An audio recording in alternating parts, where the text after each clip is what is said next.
Marisha here, and today I'm going to share a few of my experiences being a postgrad student abroad and how that's a little different from studying abroad as an undergrad. The first thing I want to point out is the housing situation. Now, in a previous video, I recommended that students try to get university accommodations, and I still stand by that recommendation. But I will say that living in the dorms as a postgrad student can be weird.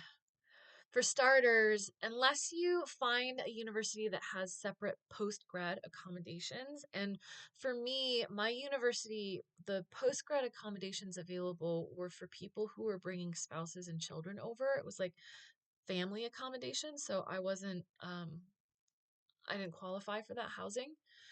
So I was in normal dorms with undergrads. So it was a bunch of 19 and 20-year-olds and then me. And what that meant was that I didn't make friends with people in my dorm. And it wasn't because I was like, oh, I won't be friends with these people. And I didn't, try. I definitely went to some of the social events, but most 19, 20-year-olds are not interested in making friends with people who are not also 19 and 20-year-olds. And that's fine because I also was not, really hoping to make a bunch of 19-year-old friends. But I did think, well, it'd be nice to have some people in the dorm that I felt like, oh, let's go to the TV room and watch the latest episode of, Big Brother or whatever. Um, but that didn't happen. It meant that I made my friends at class and at church and stuff. So living in the dorms as a post grad, if you end up in a dorm where it's mostly undergrads, you're not going to have that experience that you might have been hoping for if you remember what it was like to be a freshman when you first moved into the dorms. And everybody was really excited because it was your first time away from home, and everybody was in the same boat, and there's sort of like this feeling in the air of excitement, and everyone was just like, oh, we can order pizzas whenever we want. We don't have to ask mom and dad. And people kept their doors open for the first week or so when they were in their rooms so that anybody who was walking by could pop their head in and like start a conversation. How quickly and easily you made friends as a freshman in the college dorms. And you might be thinking like that's what your experience is going to be, and it won't. For starters, I also don't think that that culture is really a part of the culture in the UK, um, in general. And then when you add like the age gap, it makes it even worse. And just a side note, part of also what contributes to not making friends as quickly in the UK, I think, in dorms is that you will never share a room with another person. So you will always have your own room. You might share like a cafeteria, you might share a bathroom, but you like in the States, it's normal to have an actual roommate, right? Someone that is you have bunk beds or whatever, and you're sleeping in the same room. That doesn't happen in the UK. So that might be something also to consider as a postgrad when you're thinking, I don't want to share a room with someone. Well, you're not going to have to share a bedroom with someone, but you will be sharing a dorm with people who are at a different stage in life. And so, again, you might feel a little bit weird as like the old timer in the dorm. Um, the other thing about living in the dorm is that you've already lived independently, either in your own home or your own apartment or whatever. And now you're back in a dorm situation where it's like one room and it feels infantilizing. So, when I was an adult living on my own in Nevada and Virginia, I really liked to cook and have people over for dinner and even do like Thanksgiving dinner for friends and stuff. And I realized that over here, like I couldn't have friends over to my room because it was literally a room. And if I made them food, there wouldn't be anywhere for them to sit except like on my bed. And there was no table. Like, so it was like, I can't have friends over. And even if I did think like, oh, I could have a friend over just to like chat or whatever, they can sit in my chair and I'll sit on my bed or whatever if I just have one friend over. I'm still inviting them to a dorm room, and I've decorated it with like a Homer Simpson poster that I got at a poster sale because that's how you would decorate a dorm. I can't put nails in the walls. I'm not going to hang up framed works. I don't have the means to do that. And also, because it's a dorm and I'm only going to be here for 9 months, and then I have to like, I had to move to a different dorm for the summer, and then I knew I had to move out of there. I actually ended up moving 4 times in 13 months. Um, you just also don't want to accumulate a lot of stuff that you're going to have to then tote to the next place.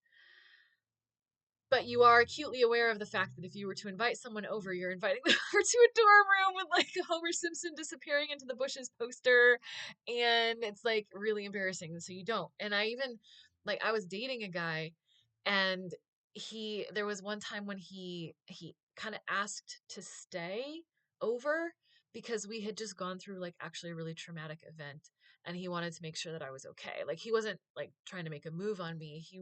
He asked like, do you want me to stay with you tonight? And I was just like, I probably would have liked him too, because it really was a bad event. And when I got home, I ended up just like bursting into tears and like being kind of like a wreck for a while. But I just had to, I just told him, I was like, nah, man, I got a twin bed. Like, there's nowhere for you to sleep, right? Like, I mean, it was, I mean, sort of embarrassing, but I still would say it's probably better to just get student accommodation and suck it up and recognize it's going to be weird for a year.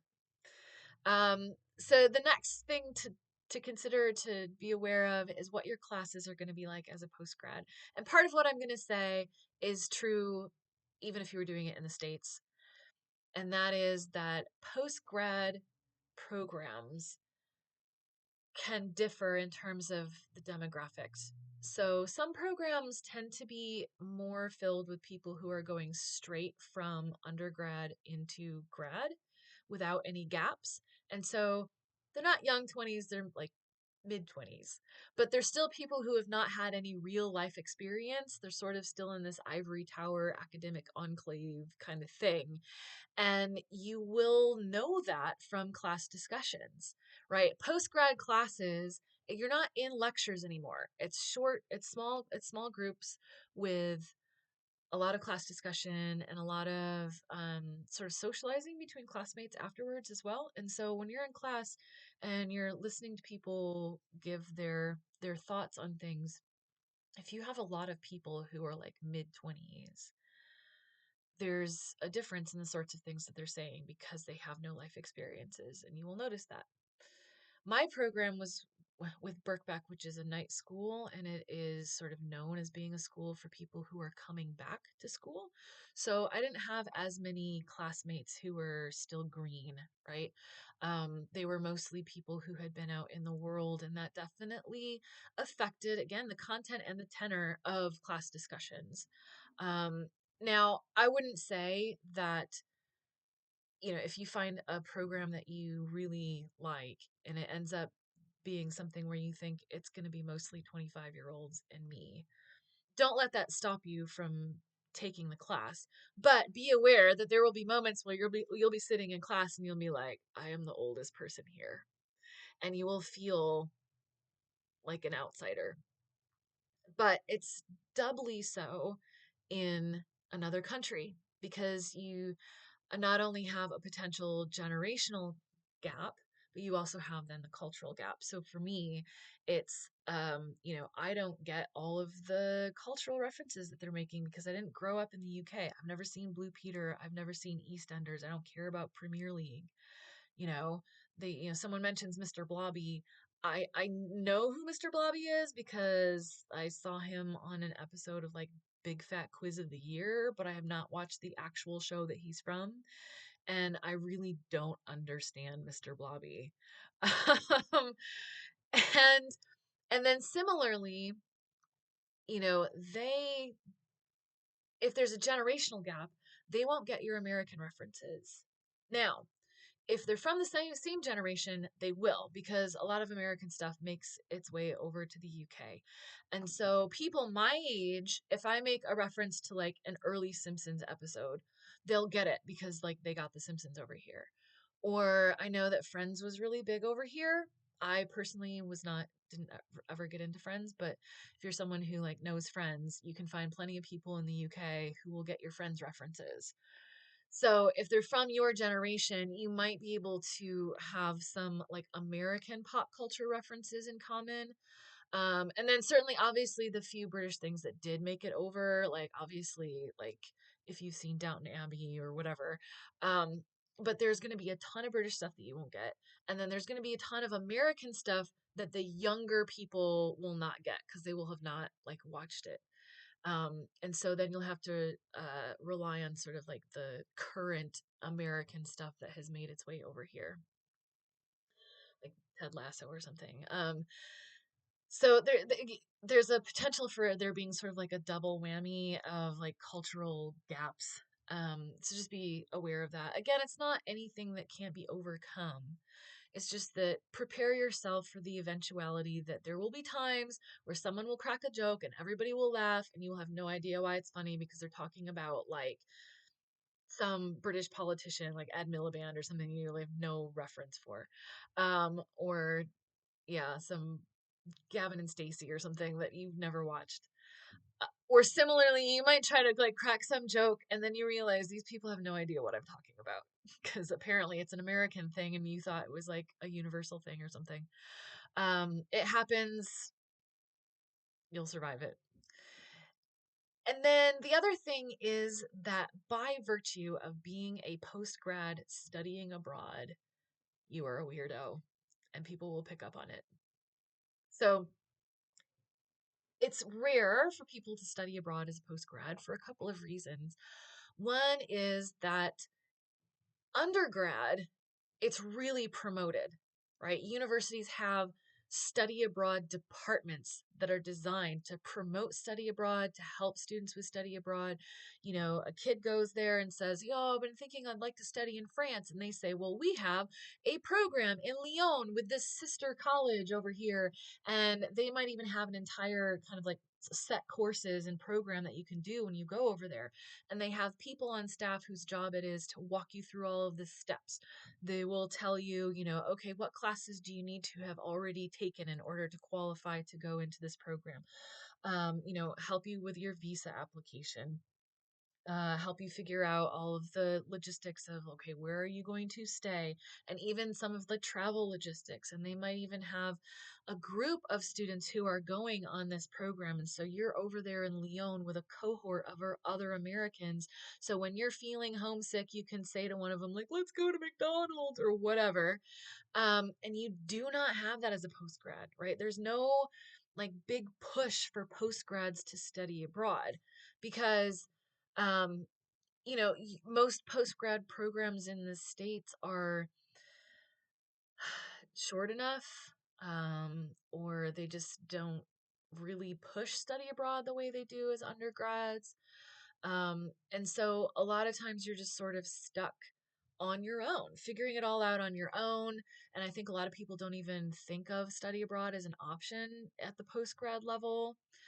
So that kind of like narrows down the field a lot. And then there's the fact that most people who are doing postgrads in the States are not people who are going straight from undergrad into their postgrad program because they're on like the medical career course or whatever and they know like this is what they're doing. They're people who went out into the workforce for a while and are coming back to get their postgrad degree. But because they've been out in the workforce, they put down roots somewhere, right? They have a job that they don't want to leave. They have a spouse, they have kids, they have, you know, a community. They can't just pick up and go live in another country for a year to study. And so for someone to do that, it's pretty rare. And people recognize that and they will respond to you in one of two ways.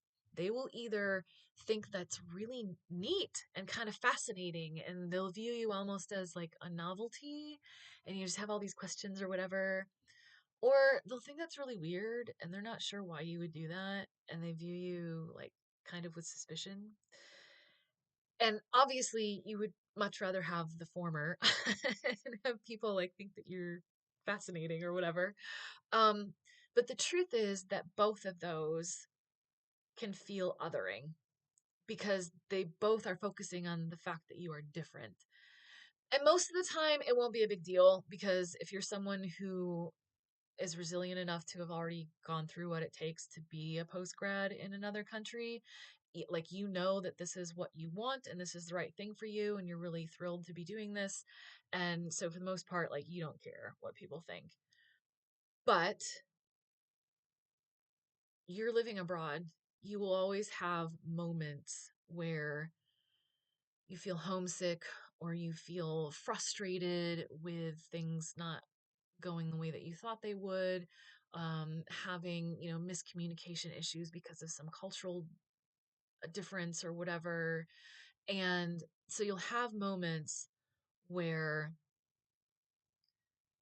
this othering, even if it's like the good, like, oh, you're so interesting kind, will be wearying and you will be frustrated by it, right? Because you'll just be thinking like, I know that I'm different. I don't need it pointed out to me again because every day I'm confronted with some reminder that I'm a foreigner. I don't need you viewing me as an oddity, like added onto it. Those moments are rare, right? Like most of the time, like I said, it will be nice and you'll like that you're sort of like the center of attention and people are taking an interest in you because you recognize it means that they're being friendly and they're trying to build bridges, and that's, a great thing. But just as a heads up to prepare you for those times when you might be surprised the first time that it happens in your life and the first time that you realize that you're annoyed by it, right? Because sometimes when things like that happen, we get like really angry or upset or annoyed by something. It sort of is surprising and we're like, why am I so upset about that? That's like a dumb thing to be upset about. And the the reality is it's not that specifically that you're upset about. It's just that you're already feeling vulnerable as a foreigner. You're already feeling a little homesick or a little bit like, yeah, vulnerable because maybe you had a hard time opening a bank account because you're a foreigner or whatever. um, and so just be aware that that will happen, right? So all of these things that I'm talking about where it sounds like it's a negative, right? Like, oh, you're going to be the only old person in the dorm, the only person that Leonardo DiCaprio wouldn't date because you're too old. Or, you're going to be in your class and people are going to make references to some British stuff and you're not going to get it. Like, this is not to be negative. This is to give you a heads up that this is something that you will experience. And um, it's okay to be sort of taken aback by it and sort of frustrated by it, but hopefully it helps to now have been forewarned about it and recognize that feeling of like, oh, I didn't get this joke, or like, like I feel like a weirdo in my dorm or whatever. That's like a really sort of temporary trivial thing compared to like this adventure that you've put yourself on, and this great opportunity to get an advanced degree in another country. And so this video is really to help try to warn you, give you a heads up, and help you keep things in kind of like the right perspective when it does happen. So like, subscribe, tell your friends how gnarly this channel is, and I'll see you next time.